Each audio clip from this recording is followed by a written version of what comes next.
Familiar nga. Yan o. Familiar rin na puno na yun. Ito pa. Magkakampo talaga din yan sa lahat. Hindi natin alam. Kailangan pa natin i-confirma kung kampo talaga. Kasi may mukha yan.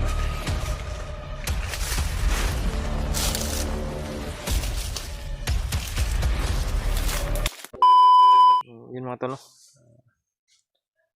Isang mapagpalang araw. Sobrang init talaga ng araw ngayon mga tol. Yan o. Napakatirik ng araw ngayon.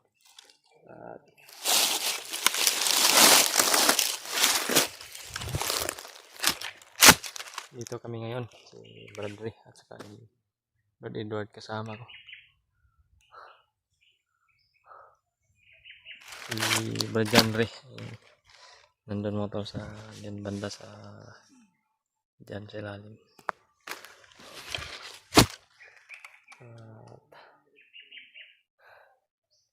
Grabe sa sobrang pagod namin mga tol.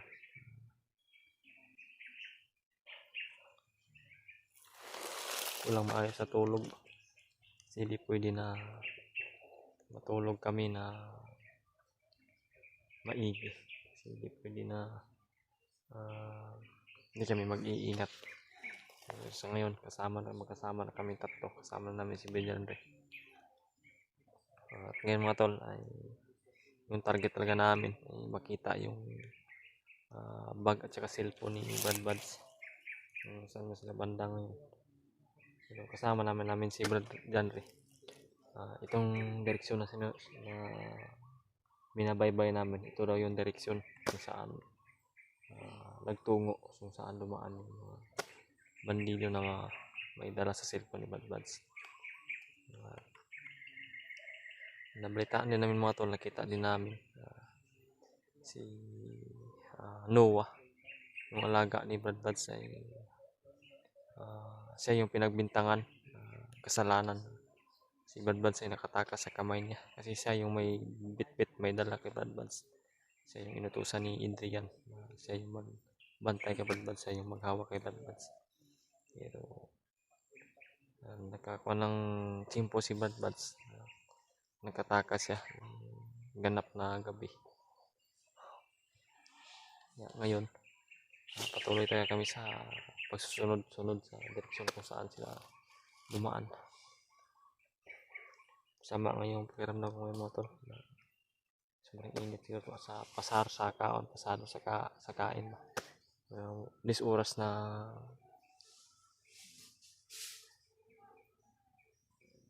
parang mga boses banda doon sa motor. May mga boses banda doon sa unahan.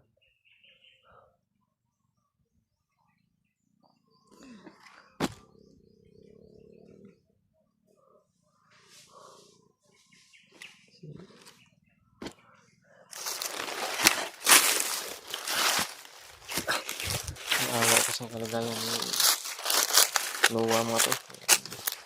Nakita namin yung video nila sa channel ni Brad Buds.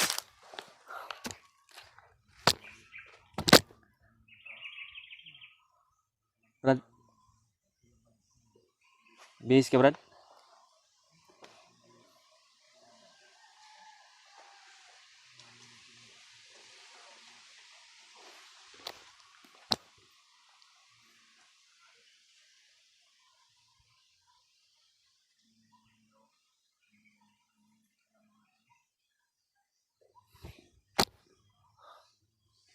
Kamusta na kayo kalagayan talaga ni Brad Buds?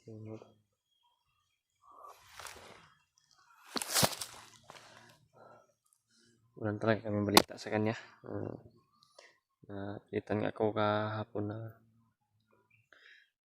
nagpanggap para kukuha sana ng impormasyon pero wala kami nakuha. May nakuha mo kami ng impormasyon pero impormasyon pa rin pero hindi impormasyon na mahalaga ba na kung saan ba talaga si Brad Buds. Ano yung balita sa kanya. Tinanong ko yung mga bandido na dalawa nung may dala ng pagkain.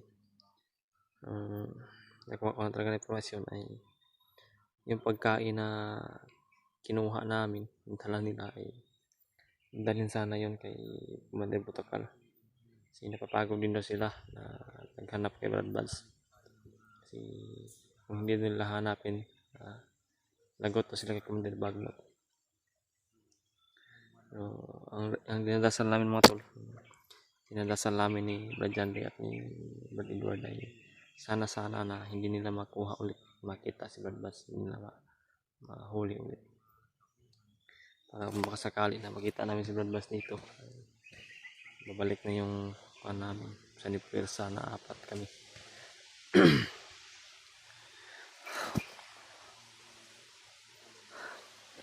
Grabe, napakainit talaga mga tol. Ba dyan rin, nandyan. Lumapit ako konti sa kanya.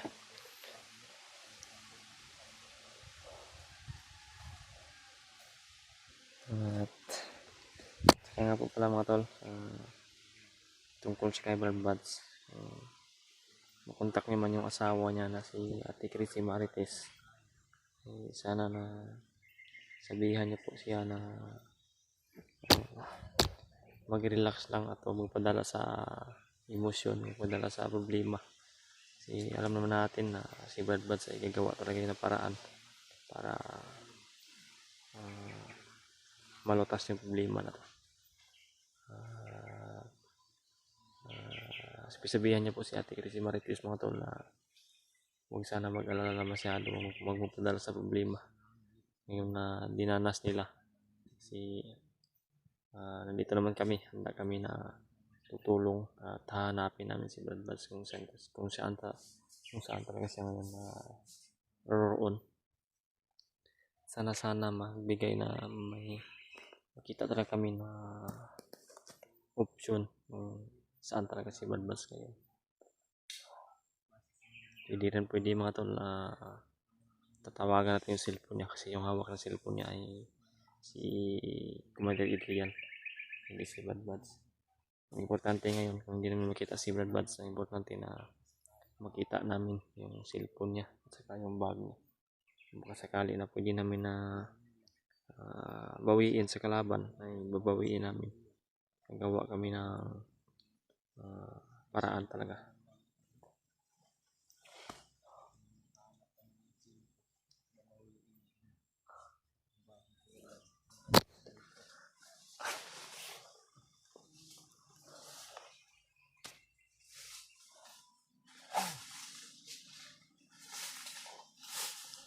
Brad? Oo, may Edward.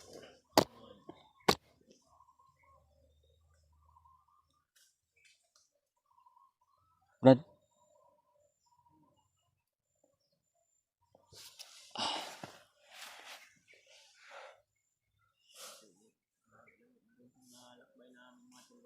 Layo na narating namin.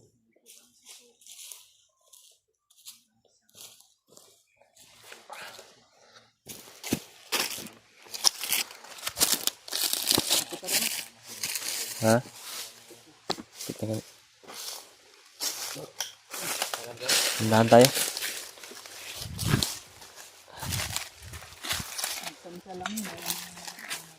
Oh.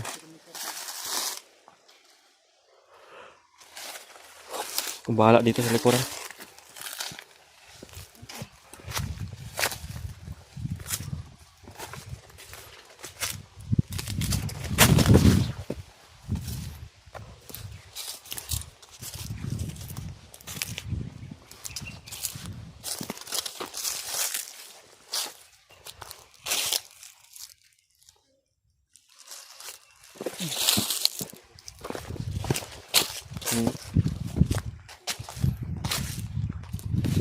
Uy.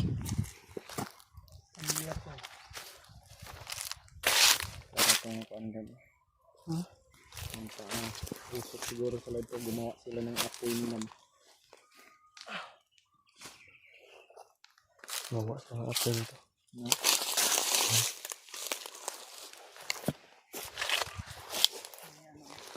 Bago lang.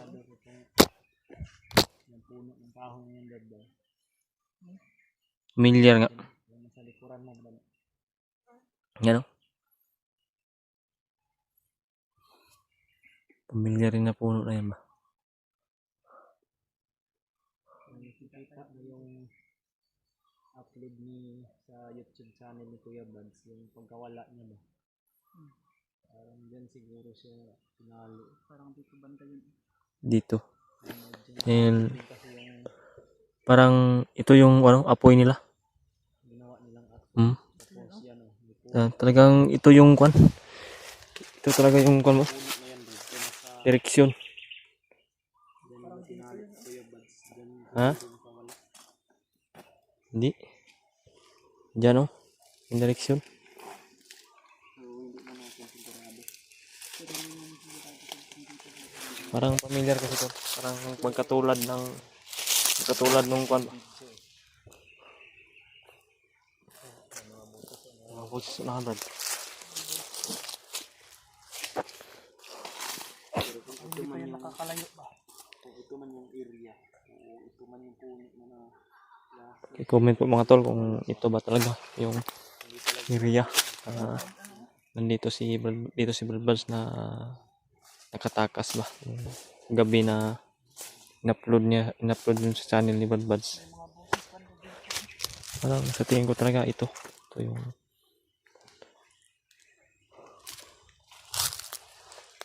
mga busis sa unahan. Yung mga busis sa unahan.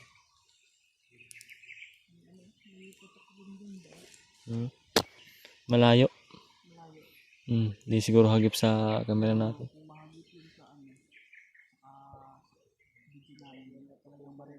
O, putukan ba?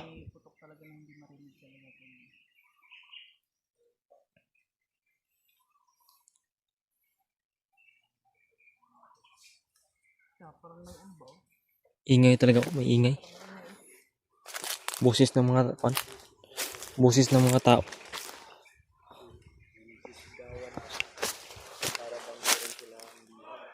Oh?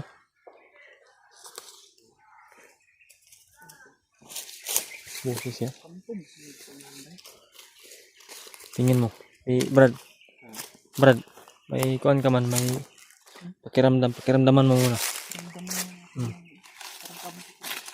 Ha? lalapitan kaya natin. Huwag lang tayo magtago ng tago. Tago lang tayo.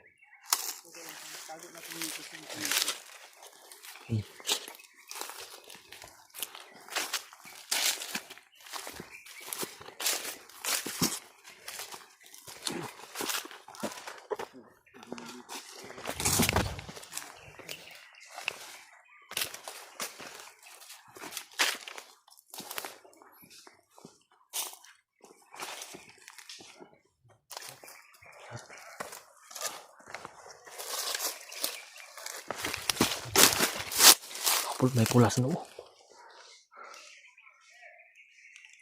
Parang nagpatrolya to Brad. Taas na baril yung dalaw. May pulas ano. Katutupad. Baka kampo talaga yung nandyan sa unahan. Hindi natin alam. Kailangan pa natin i-confirma kung kampo talaga. Perimeter sila. Sila yung bantay dito banda.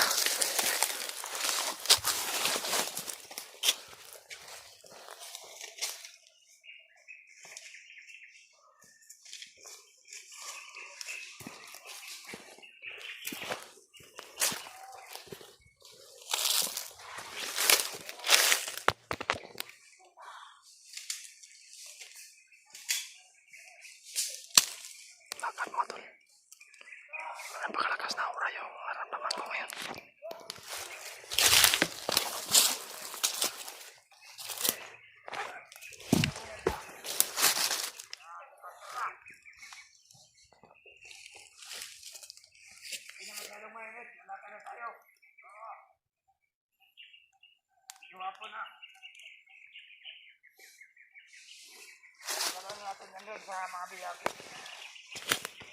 Mga bihag daw.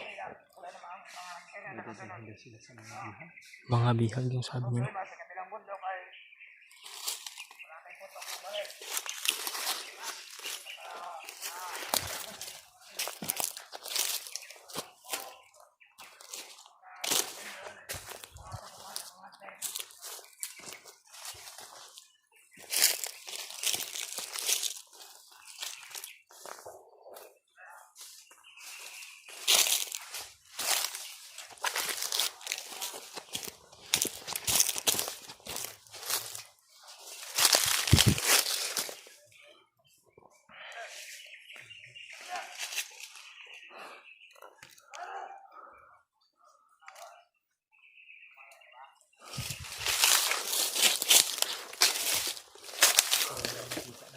Kung sino yung sinasabi nila na dadalhin daw nila sa biho. Hmm.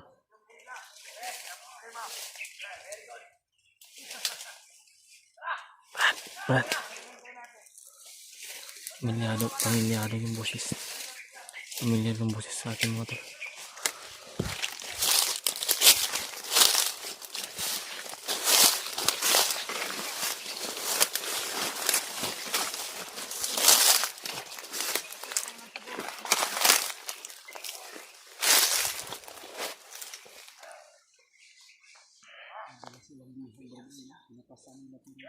Ha? May pula yung naura.